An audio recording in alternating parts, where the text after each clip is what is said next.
वंचितच्या रूपाने मुंबईत काँग्रेसला नवीन भिडू मिळाला आहे। याच्यावर आता काँग्रेसच्या नेत्यांच्या प्रतिक्रिया देखील समोर येत आहेत। बघा, विजय वडेट्टीवार यांनी मुंबईचा महापौर हा आमचा आघाडीचाच असेल असा दावा केलेला आणि विश्वास व्यक्त केलेला आहे। या निवडणुकीत दुसरा कोणालाही स्कोप उरला नाही असं म्हणत वडेट्टीवारांनी सत्ताधाऱ्यांना टोला लगावलाय। तर यावर सत्ताधाऱ्यांची देखील प्रतिक्रिया समोर आली आहे। मंत्री पंकज भोयर यांनी वडेट्टीवारांना प्रत्युत्तर दिले। आघाडी नक्की एक भक्कम आघाडी आणि ताकदवर आघाडी म्हणून पुढे येईल आणि या दोनही ज्या काही पुढे पर्याय आहेत त्याविरुद्ध एक मजबूत पर्याय म्हणून आम्ही पुढे येऊ।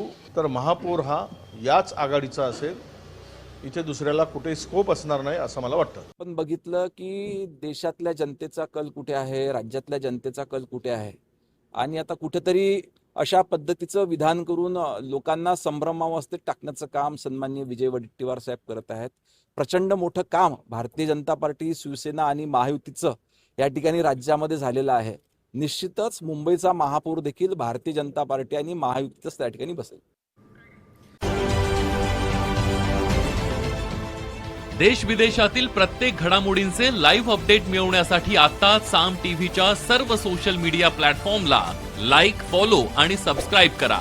तसंच सर्व नोटिफिकेशनसाठी बेल आयकॉन प्रेस करायला विसरू नका।